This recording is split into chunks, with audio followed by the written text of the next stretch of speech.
क्या आपने कभी सोचा है कि जिंदगी में सब कुछ होते हुए भी हम अंदर से अधूरे क्यों महसूस करते हैं?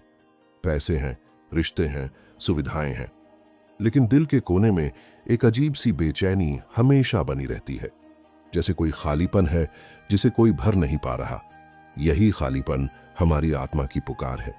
आत्मा बार बार कहती है, मुझे असली सुख चाहिए, मुझे वो चाहिए जो मुझे शांति दे, जो मुझे आनंद दे। लेकिन अफसोस, हम बार बार गलत जगहों पर उस सुख को ढूंढते हैं और फिर थक कर सोचते हैं कि आखिर यह सच्ची शांति हमें कब मिलेगी।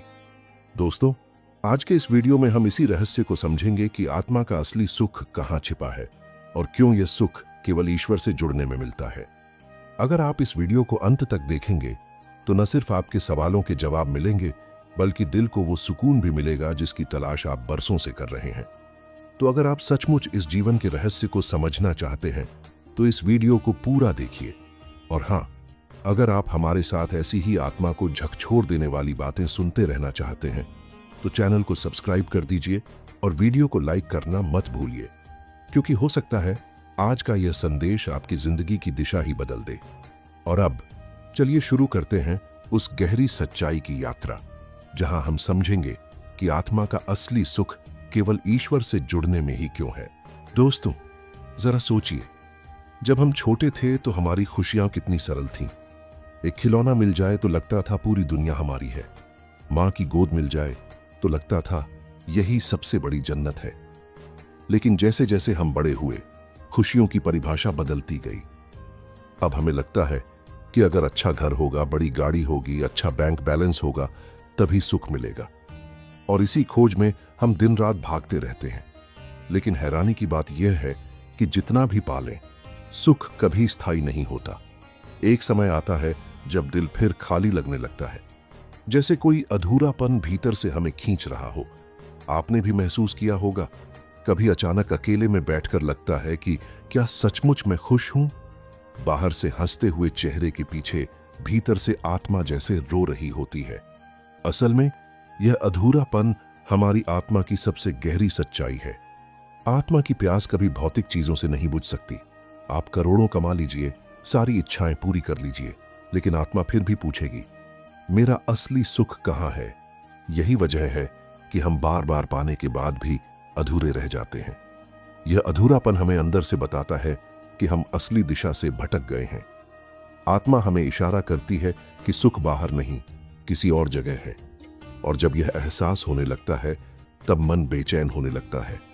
और यही बेचैनी हमें धीरे धीरे उस जगह की ओर ले जाती है जहां आत्मा का असली सुख छिपा है। जब यह बेचैनी बढ़ती है तो आत्मा हमें और जोर से पुकारने लगती है।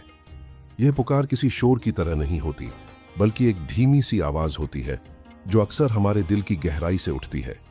लेकिन हम इसे सुन नहीं पाते, क्योंकि हमारे चारों तरफ का शोर बहुत ज्यादा है।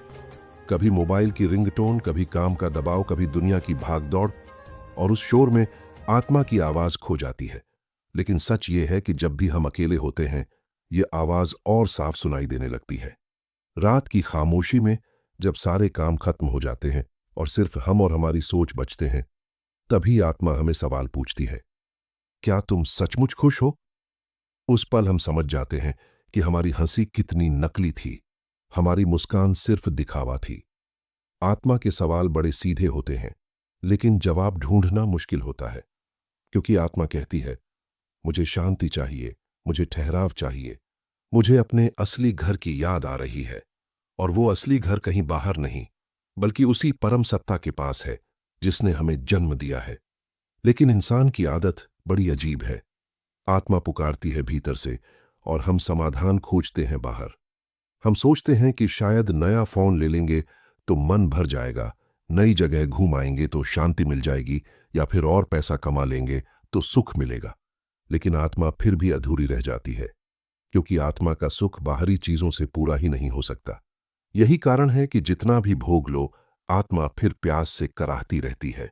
जैसे किसी रेगिस्तान में प्यासा व्यक्ति बार बार मृग तृष्णा के पीछे भागता है, लेकिन उसे पानी नहीं मिलता।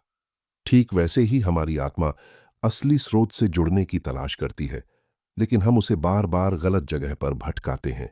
और यही भटकाव धीरे धीरे हमें सिखाता है कि असली सुख आखिर किस जगह छिपा है। जब आत्मा की यह पुकार गहरी होने लगती है, तब हम समझने लगते हैं कि असली शांति और आनंद केवल ईश्वर से मिलन में है। जब आत्मा की पुकार हमें बार बार सुनाई देने लगती है, तब हम समझने लगते हैं कि जिस दिशा में अब तक दौड़ रहे थे वो गलत थी। लेकिन आदतें इतनी गहरी होती हैं कि हम फिर भी वही कोशिश दोहराते रहते हैं, कभी पैसा बढ़ाने में, कभी रिश्तों को संवारने में, कभी शोहरत पाने में। हम यह मान लेते हैं कि शायद यही हमें तृप्त कर देगा, लेकिन हर बार कुछ पल की खुशी के बाद वही खालीपन वापस लौट आता है। जरा सोचिए, क्यों ऐसा होता है? जब ठंड लगती है तो हमें केवल गर्म कपड़े ही आराम देते हैं, जब प्यास लगती है तो केवल पानी ही तृप्त करता है। उसी तरह आत्मा की प्यास भी किसी और चीज से नहीं बुझ सकती। आत्मा को चाहिए ईश्वर का स्पर्श, उस अनंत स्रोत से जुड़ाव जहां से वह आई है। लेकिन हम बार बार उस प्यास को भौतिक साधनों से बुझाने की कोशिश करते हैं। आपने गौर किया होगा, कभी कोई नई चीज खरीदते हैं तो कुछ पल के लिए मन खुश हो जाता है, लेकिन थोड़ी ही देर में वो नई चीज पुरानी लगने लगती है और दिल फिर किसी और चीज की तलाश में भागने लगता है। यह अंतहीन चक्र है। हम जितना पाते हैं उतना ही और की इच्छा बढ़ती जाती है, और इसी में हम भूल जाते हैं कि असली सुख बाहर की चीजों में नहीं, बल्कि भीतर के उस जुड़ाव में है जो हमें अपने सृजनहार तक ले जाता है। असल में आत्मा कभी झूठ नहीं बोलती। वह साफ साफ बता देती है कि यह खुशी नकली है और यह सुख अधूरा है। लेकिन हमारी समस्या यह है कि हम उसकी आवाज दबा देते हैं। हम सोचते हैं, नहीं, थोड़ी और मेहनत करूंगा तो सब ठीक हो जाएगा। लेकिन आत्मा हजारों कोशिशों के बाद भी फिर से वही बात दोहराती है, मुझे असली घर चाहिए, मुझे ईश्वर चाहिए। यह वही क्षण होता है जब इंसान रुककर सोचने लगता है। उसे एहसास होता है कि बाहर की दौड़ से उसे कभी संतोष नहीं मिला, और जब यह समझ दिल में उतर जाती है, तब आत्मा धीरे धीरे हमें उस दिशा में धकेलने लगती है जहां से असली सुख शुरू होता है। यही वह मोड़ है जहां हम समझते हैं कि आत्मा का असली सुख केवल ईश्वर से जुड़ने में ही छिपा है। और जब यह एहसास दिल में गहराई से बैठने लगता है तो जीवन का रंग ही बदलने लगता है। जब इंसान यह समझ लेता है कि आत्मा का असली सुख केवल ईश्वर से मिलने में है, तो उसके भीतर एक नई यात्रा शुरू होती है। यह यात्रा बाहर की नहीं, भीतर की होती है। बाहर हम मंदिरों, तीर्थों और अनगिनत जगहों पर जाते हैं, लेकिन असली मंदिर तो हमारे ही भीतर है। ईश्वर कहीं दूर बैठा हुआ नहीं है, वह हमारी सांसों के बीच है, हमारे दिल की धड़कनों में है। लेकिन समस्या यह है कि हम अपनी आवाज इतनी ऊंची कर चुके हैं कि ईश्वर की आवाज सुन ही नहीं पाते। वो आवाज बेहद हल्की है, जैसे एक नन्ही सी सरगोशी, और उसे सुनने के लिए मन को शांत करना पड़ता है। जब हम कुछ देर चुपचाप बैठते हैं, आंखें बंद करते हैं और सारी चिंता, सारा शोर छोड़कर सिर्फ भीतर झांकते हैं, तभी हमें लगता है जैसे कोई हमें भीतर से गले लगा रहा हो। यही जुड़ाव का पहला अनुभव होता है। ईश्वर से जुड़ने का मतलब यह नहीं कि आप घंटों साधना में बैठें या कोई कठिन तपस्या करें। यह तो बस एक सच्चा दिल चाहिए, एक सरल प्रार्थना चाहिए। जब आप पूरे मन से कहते हैं, हे प्रभु, मैं आपका हूं, मुझे अपने पास बुला लो, तो यकीन मानिए आत्मा में अचानक हल्कापन उतरने लगता है। ऐसा लगता है जैसे दिल पर रखा हुआ भारी बोझ किसी ने हटा दिया हो। उस जुड़ाव के क्षण में इंसान भूल जाता है कि उसके पास कितना पैसा है, कितनी शोहरत है या कितने लोग उसके आसपास हैं। उस पल बस एक गहरी शांति होती है, एक ऐसी मिठास होती है जिसे शब्दों में बांधा नहीं जा सकता। आत्मा को ऐसा लगता है जैसे वह अपने असली घर लौट आई हो। जैसे एक बच्चा मां की गोद में आकर सारी थकान भूल जाता है, वैसे ही आत्मा ईश्वर के मिलन में सारी बेचैनी भूल जाती है। यह जुड़ाव कोई कहानी नहीं, यह अनुभव है, और जिसने यह अनुभव पा लिया, उसके लिए जीवन का हर पल एक उत्सव बन जाता है। चाहे दुनिया कितनी भी कठिन क्यों ना हो, चाहे हालात कितने भी भारी क्यों ना हो, भीतर का यह आनंद सब पर भारी पड़ जाता है। और यही जुड़ाव आत्मा का असली सुख है। यही वह दरवाजा है जहां से आत्मा को शांति और आनंद की रोशनी मिलती है। जब आत्मा ईश्वर से जुड़ती है तो उसके अनुभव का असर इंसान के पूरे जीवन पर दिखने लगता है। यह बदलाव इतना अनोखा होता है कि इसे कोई छुपा ही नहीं सकता। आपने कभी देखा होगा, कुछ लोग ऐसे होते हैं जिनके चेहरे पर हमेशा एक अजीब सी शांति रहती है। उनकी आंखों में एक चमक होती है, जैसे भीतर कोई रोशनी जल रही हो और वो रोशनी बाहर झलक झलक कर सबको आकर्षित करती है। यह चमक किसी मेकअप या सजावट से नहीं आती, यह आती है भीतर की संतुष्टि से, उस आत्मिक सुख से जो ईश्वर से जुड़ाव में मिलता है। ऐसे व्यक्ति का जीवन एकदम अलग हो जाता है। पहले जहां वो छोटी छोटी बातों में परेशान हो जाता था, वहीं अब वही इंसान गहरी समस्याओं को भी बड़ी सहजता से झेल लेता है, क्योंकि उसे भीतर से एक भरोसा मिल चुका है। मैं अकेला नहीं हूं, मेरे साथ परमात्मा है। यह भरोसा इंसान को अटूट बना देता है। और यह तो आपने भी देखा होगा, जिन लोगों ने भीतर की शांति पाली, वो बाहर की चीजों को ज्यादा महत्व नहीं देते। उनके पास चाहे पैसा हो या ना हो, शोहरत हो या ना हो, लेकिन उनके चेहरे पर हमेशा वही मुस्कान होती है जो दिल से आती है। और यही मुस्कान असली सुख की पहचान है। जब आत्मा ईश्वर से जुड़ती है तो जीवन की दृष्टि बदल जाती है। पहले जहां हम हर चीज को अपने स्वार्थ से देखते थे, अब वही चीज हमें प्रेम और करुणा से भरी लगने लगती है। दूसरों की मदद करना बोझ नहीं लगता, बल्कि आत्मा की खुशी बन जाता है। गुस्सा धीरे धीरे मिटने लगता है, ईर्ष्या कम होने लगती है और मन में शांति का स्थायी घर बनने लगता है। यह अनुभव ऐसा है कि इंसान को लगता है मानो उसने जीवन का असली खजाना पा लिया हो। यह खजाना न चुराया जा सकता है, न छीना जा सकता है और न ही खोया जा सकता है, क्योंकि यह खजाना आत्मा के भीतर ही हमेशा चमकता रहता है।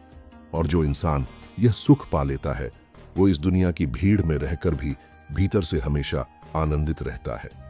उसे फर्क नहीं पड़ता कि लोग क्या कहेंगे, हालात कैसे बदलेंगे, क्योंकि उसका सहारा अब बदलते हुए संसार में नहीं, बल्कि उस अनंत में है जो कभी नहीं बदलता। तो दोस्तों, जब हम इस पूरी यात्रा को समझते हैं तो एक सच्चाई हमारे सामने साफ नजर आती है कि आत्मा का असली सुख कहीं बाहर की चीजों में नहीं, बल्कि केवल ईश्वर से जुड़ने में ही है। चाहे हम कितनी भी दौड़ लगा लें, कितनी भी इच्छाएं पूरी कर लें, आखिरकार आत्मा हमें उसी स्रोत की ओर खींच लेती है जहां से वह आई है। ईश्वर से जुड़ना कोई कठिन काम नहीं है। इसके लिए न बड़े बड़े यज्ञ की जरूरत है, न ही लंबी साधना की। इसके लिए चाहिए सिर्फ एक सच्चा मन और एक ईमानदार पुकार।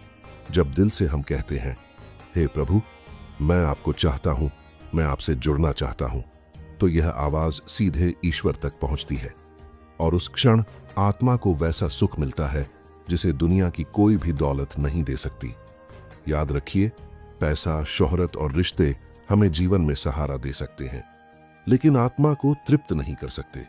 आत्मा की भूख केवल उसी आनंद से मिटती है जो ईश्वर से मिलन में मिलता है। यही कारण है कि जो लोग इस आनंद को पा लेते हैं, उनके जीवन का हर पल एक उत्सव बन जाता है। उनकी आंखों में रोशनी होती है, उनके शब्दों में मिठास होती है और उनके चेहरे पर वह शांति होती है जिसे देखकर बाकी लोग भी खिंचे चले आते हैं। तो अगर आप सचमुच अपने जीवन को बदलना चाहते हैं, अगर आप उस अधूरेपन से मुक्ति पाना चाहते हैं जो हमेशा आपको परेशान करता है, तो आज ही अपने भीतर की यात्रा शुरू कीजिए। कुछ पल चुप बैठिए, ईश्वर को याद कीजिए और उनसे कहिए, मुझे अपने पास बुला लो। विश्वास मानिए, यह साधारण सा कदम आपके जीवन की दिशा हमेशा के लिए बदल सकता है। दोस्तों, आत्मा का असली सुख कोई कहानी नहीं है, यह एक अनुभव है और यह अनुभव हर कोई पा सकता है। बस शर्त यही है कि हम उसे पाने की सच्ची चाह रखें। तो आइए हम सब मिलकर अपने भीतर झांकें, आत्मा की पुकार को सुनें और उस अनंत शक्ति से जुड़ें जो हमें जीवन भर का सुख और शांति देने वाली है। याद रखिए, आत्मा का असली सुख केवल और केवल ईश्वर से जुड़ने में है, और जब यह सुख मिल जाता है तो जीवन की हर मुश्किल आसान हो जाती है और हर दिन एक नई रोशनी से भर जाता है।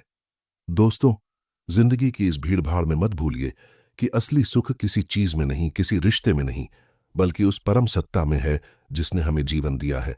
अगर आत्मा बेचैन है तो कोई दौलत, कोई शोहरत उसे शांत नहीं कर सकती, लेकिन एक पल का ईश्वर से जुड़ाव सारी बेचैनियों को मिटा सकता है। इसलिए अपने भीतर झांकिए, आत्मा की पुकार को सुनिए और भगवान से कहिए, मैं आपका हूं। यकीन मानिए, यही वो पल होगा जब आपका दिल भी रोशनी से भर जाएगा और आपकी आत्मा को उसका असली सुख मिल जाएगा।